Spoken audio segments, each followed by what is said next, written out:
Hey, belongers, believers, becomers, I'm really excited to kick off our Be Rich message series this week. And we're going to talk about what it means to be rich in love. But before we get started, I want to talk to you about the premise of this series. The premise of the series is this, that we're called to practice being who we really are. And who we really are people created in the image of God, and we are creative people, and we are people created in His image. The Imago Dei resides in us. And so here's the deal, folks. And when you talk about us as Americans, and you look at the rest of the world, we are extremely rich, all of us. And in that context, Paul, talking to his protege Timothy, tells him to teach the church to be rich in love to others, to be rich outwardly and in the way that we live our lives. We shouldn't hold our stuff tightly, but we should hold our stuff loosely as we give away our lives to all people all around us. In other words, we should be rich in deeds, good deeds, and generous and willing to share. Here's our key verse for the series. 1 Timothy 6:17-18 says this, "Tell those rich in the world's wealth to keep being so full of themselves and so obsessed with money, which is here today and gone tomorrow. Tell them to go after God, who piles on all the riches we could ever manage. Riches for what? Riches to do good, riches to help others, and riches to be extravagantly generous. If they do that, they will build a treasury that will last, gaining life that is truly life."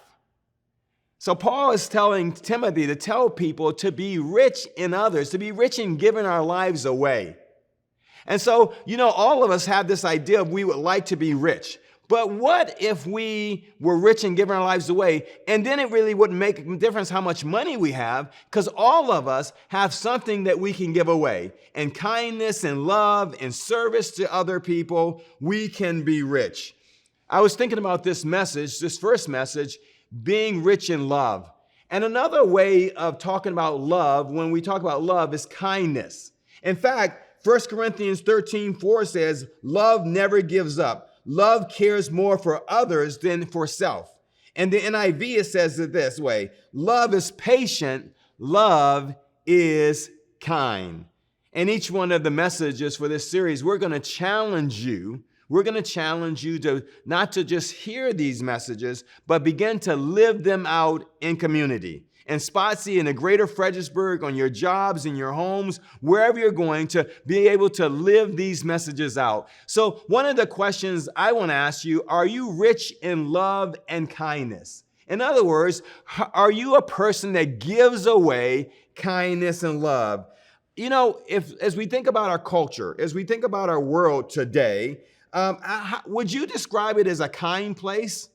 I don't know about you, but I think that the kindness is out of vogue now.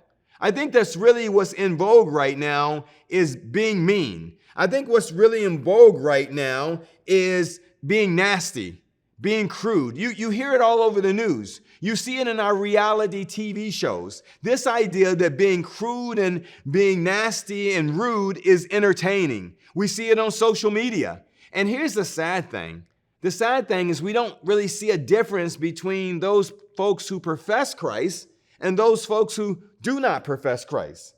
So this mean, rude behavior, it seems to be the order of the day. There's a story about a woman who was at a bus stop, standing in a bus stop, and she had just cashed her tax check. And so she was carrying more money than she would usually carry. And when she got on the bus, she glanced around and saw this man who was shabbily dressed standing nearby. And she saw another person go up to this man and hand him some money and whisper something in his ear. And so she was touched by this random act of kindness.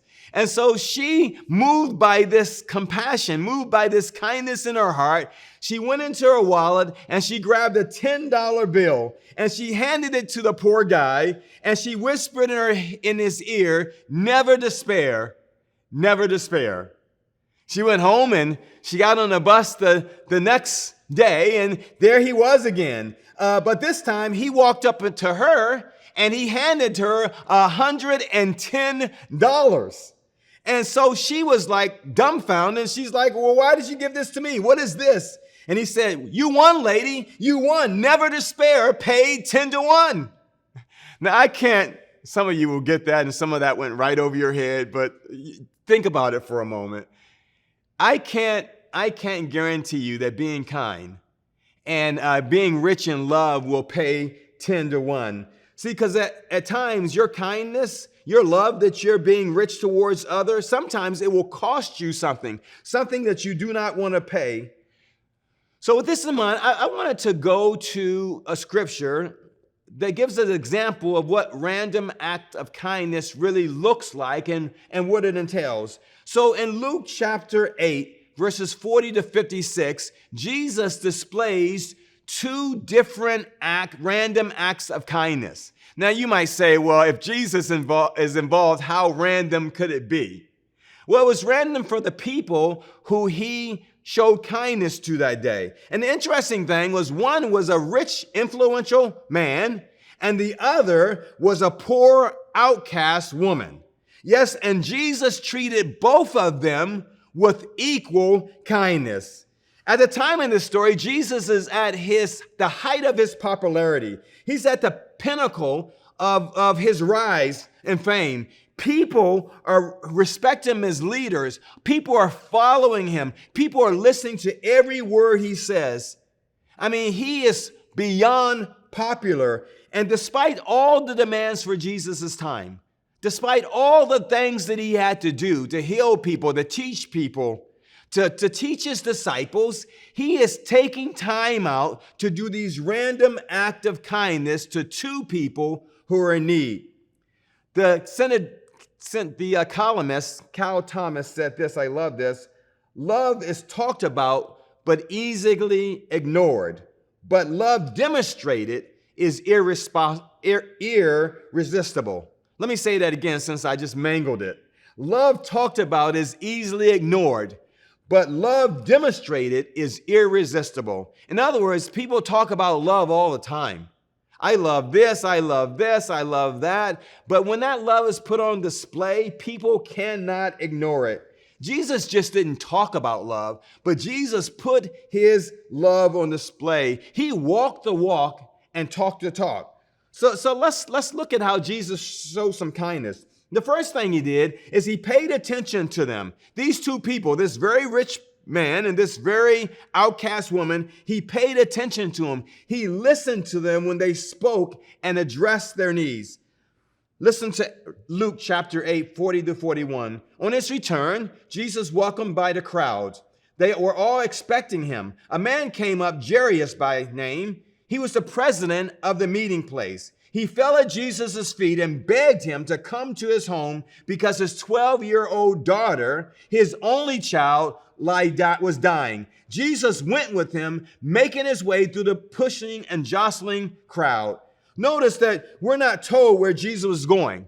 We're not told whether he was on his way to the synagogue. We're not told whether he was on his way to take care of someone else, to feed someone, to do some teaching.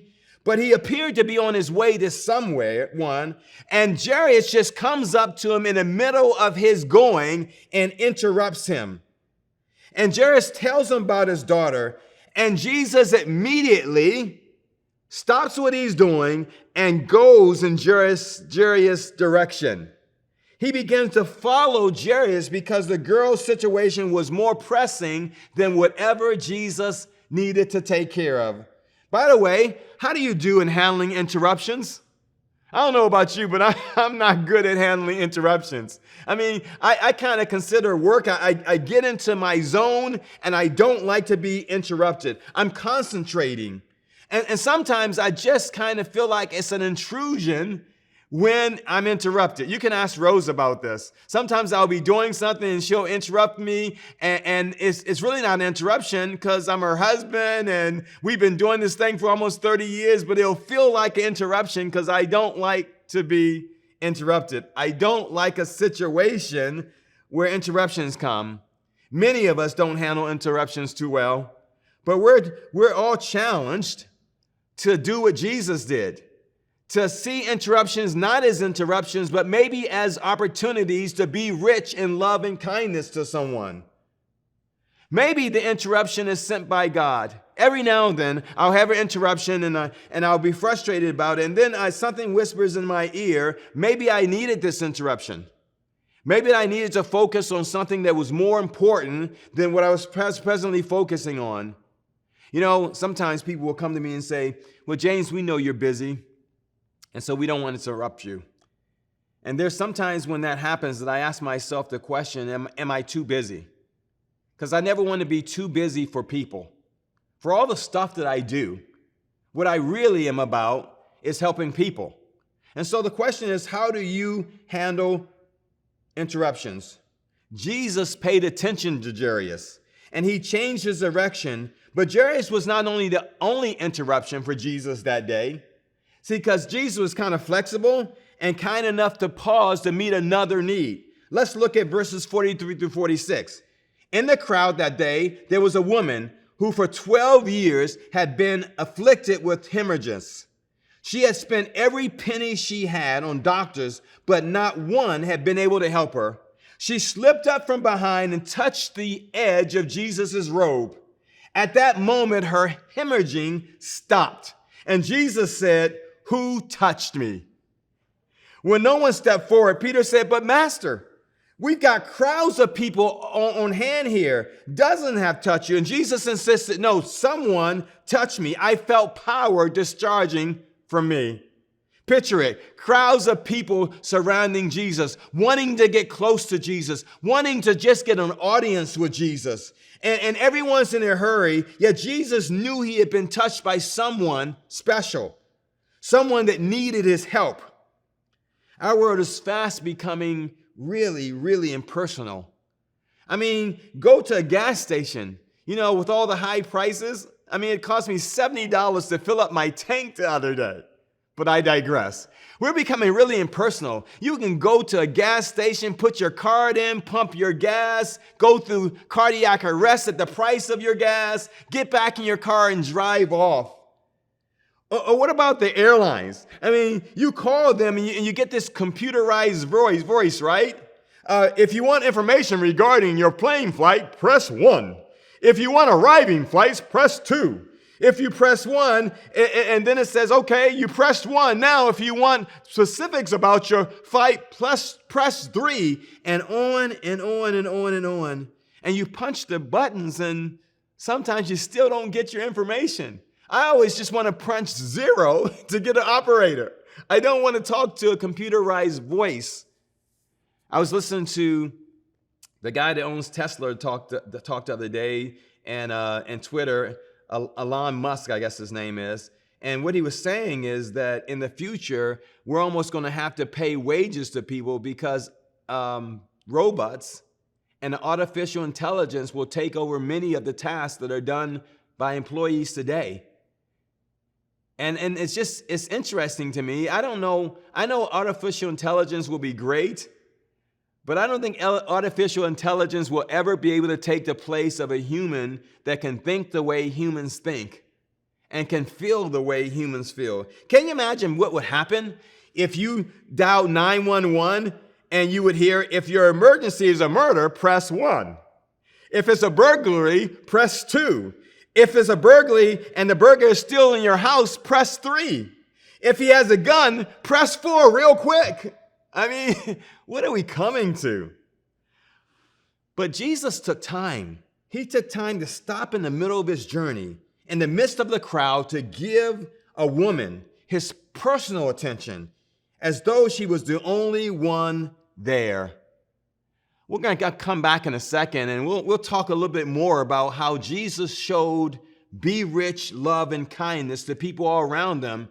And here's going to be the challenge. That we can do the same thing, that we can pay attention to people. We can allow people to interrupt our day, and we can give special attention to them, and that makes a difference. So the first thing that Jesus did is he expressed kindness. He expressed kindness to this lady and this rich guy by listening when they spoke and addressing their needs. The second thing that he did is he expressed kindness when he affirmed the lady who touched him. Listen to verses 47, 48. When the woman realized that she couldn't remain hidden, she knelt trembling before him. And in front of all the people, she blurted out her story, why she touched him and how at the same moment she was healed. And Jesus said, "Daughter, you took a risk trusting me, and now you're healed and whole. Live well and lived blessed." I love that. First of all, you need to realize that because of her disease, this woman was an outcast. This woman, because of her disease, wasn't even supposed to be out in public, let alone anywhere near Jesus. In other words, she was supposed to get in trouble for even being in public. And here's the deal. She was treated like lepers because of her disease. And she probably had not even been with her family for 12 long years. Her self-esteem must have been as low as it could possibly be. But Jesus affirmed her. He affirmed her first by listening to her story of woe and then by acknowledging her faith. You want to be kind? Learn how to listen. So he acknowledged this was probably a very condensed telling of her story. Remember, for 12 years she had suffered. For 12 years, she had spent every penny she had. For 12 years, she was ostracized from her family. She was ostracized from her faith. She was ostracized from her neighborhood. She lived in seclusion.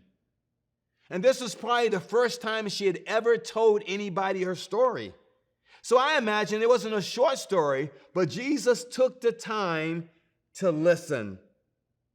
Can you picture her pouring out her heart? And Jesus listened. By a simple act of listening, by looking her in the eyes, by clinging to her every word, he affirmed her. Are you a good listener? Most people aren't. We pass each other and say, "How are you?"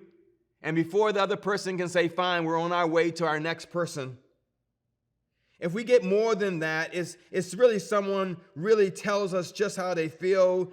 We might actually be annoyed. Have you ever been sharing something special with a person, something you're sharing from your heart, and before you can even finish the topic, they start to talk over you?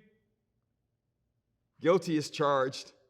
Sometimes my mind is running so fast that I have this way of processing what I think you're going to say and responding to it before you ever finish. If you were to talk to Rose would say to me, "James, I'm not finished." Most of us aren't good listeners. You know, when that happens, you just might even think, is that person really even interested in me?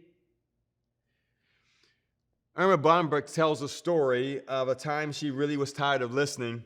She had listened to her son talk about a movie in the most minute detail. Then she received several phone calls filled with people talking to her, never really getting to the point, just talking to her, just kind of talking to her. And later she had to rush off to the airport, and so she got in a taxi cab, and the taxi cab driver started to tell her about his son's scholarship to college and how he's making straight A's, and Irma had to sit there and listen to it all. And she said, but once she got to the airport, she just thought to herself, okay, now I don't have to listen to anyone else. And so she gets there and she's 30 minutes early, and she puts her head back and she starts to kind of relax, and she thought to herself, I have 30 whole minutes where I don't have to listen. I can just read my book. But no sooner as she opened her book, when an elderly old lady, a female, came to her and said, "Man, I bet it's cold in Chicago."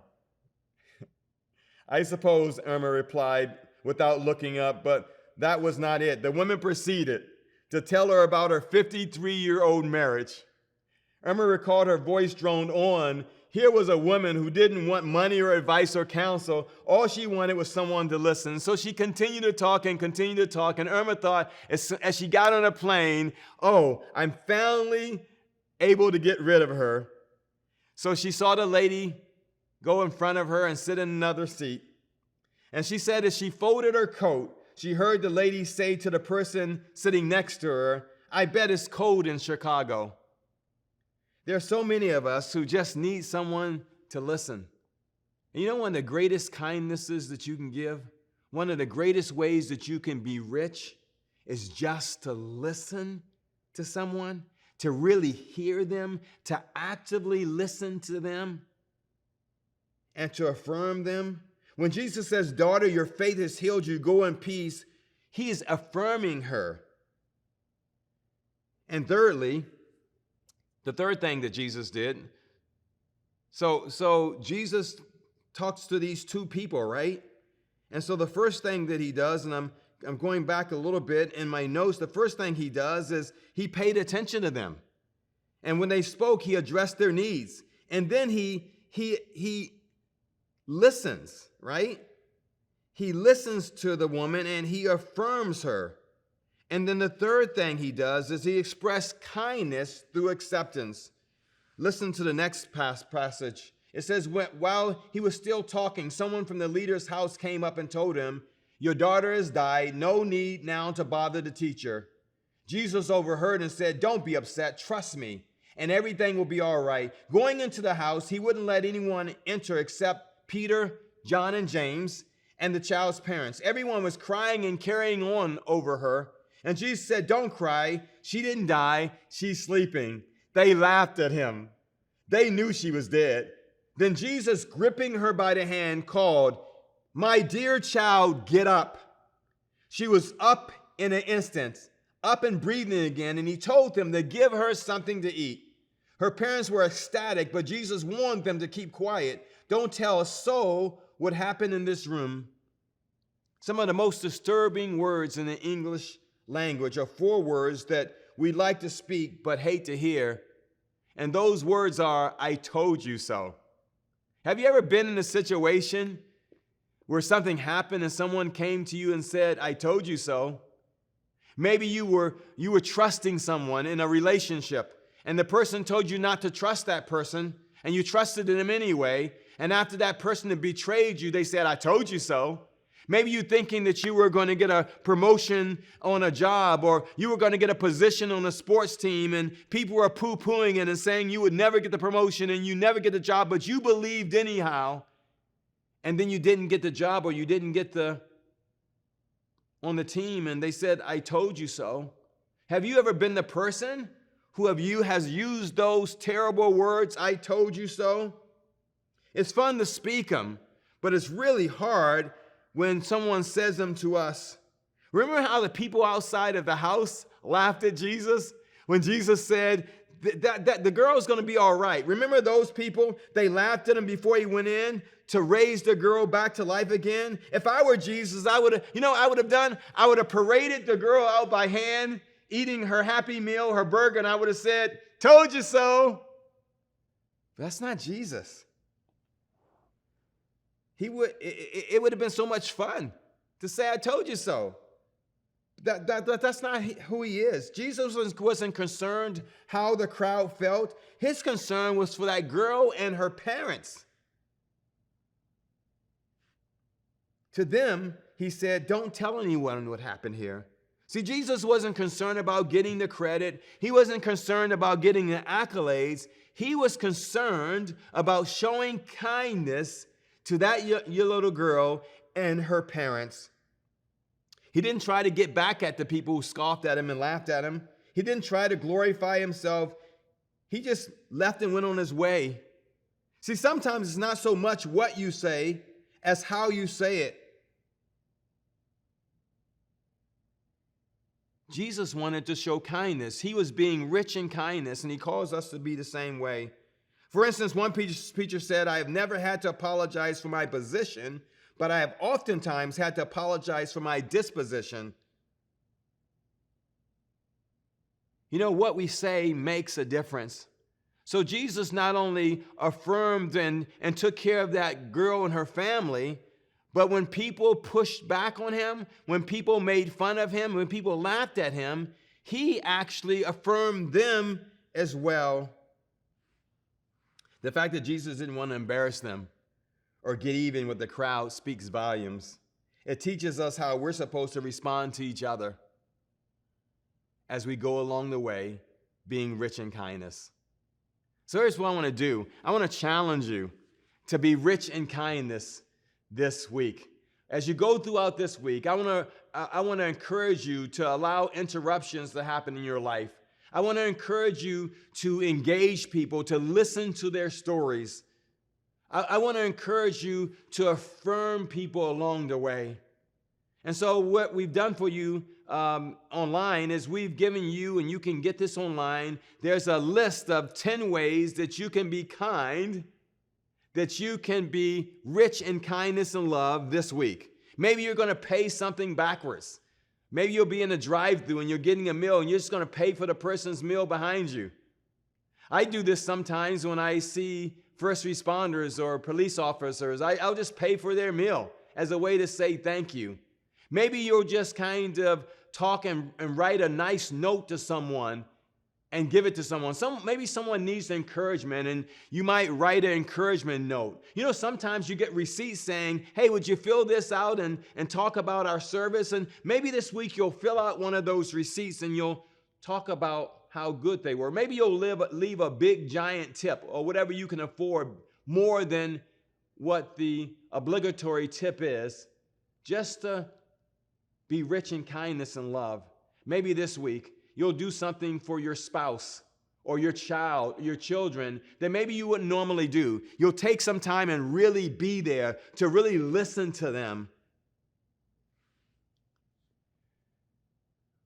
Paul was saying to Timothy, teach the people to be who I created them to be.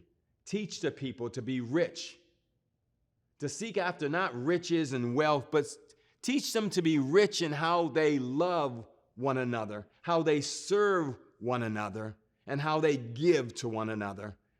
So we're challenging you as a follow-up to our State of the Church weekend to live this mission of belonging and believing and becoming out in Spotsy. 1 Corinthians 13 says, love is kind. So I'm challenging you to be rich in love and kindness this week. Find something 2 or 3 times a day. Write a sticky note to someone. Just be rich. And you know what I think will happen? I think that kind of kindness and love multiplies.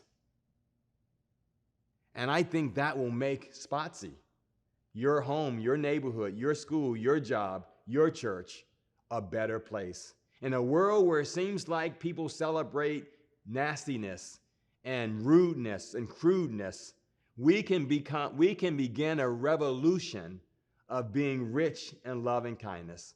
Would you pray with me? Father God, I thank you that Jesus, your Son, models what it means to be rich in kindness and love. I thank you for the example of him engaging people and paying attention to them, listening to them, dealing with interruptions, affirming them. And Father, I pray that you would help us by the power of God living inside of us, your Spirit living inside of us. You would empower us to do just the same, to start a revolution of being rich in kindness and love all around us, so that it might spread like wildfire. Father, may we be an antidote to a culture that is so rude and crude and nasty. Now, Father, there might be someone listening online who might not know you as Lord and Savior, may not know what it means to have love that is kind and patient and forgiving, and that's only possible through a relationship with you. So, Father, I pray that you would help that person to come to you and say, Lord, I thank you for your gift of relationship through your Son, Jesus. Forgive my sin and help me to live for you. Then there might be some belongers, believers, and becomers who've been part of the culture that is rude and nasty and crude. And you might just need to say today, I'm sorry, Lord. Help me to change that. Help me to become a part of a revolution of being kind with love and kindness. Thank you, Father, for what you're doing in these days. We love you. We praise you. Hey, folks, thanks for joining us. We'll see you next week where we continue this revolution of being rich.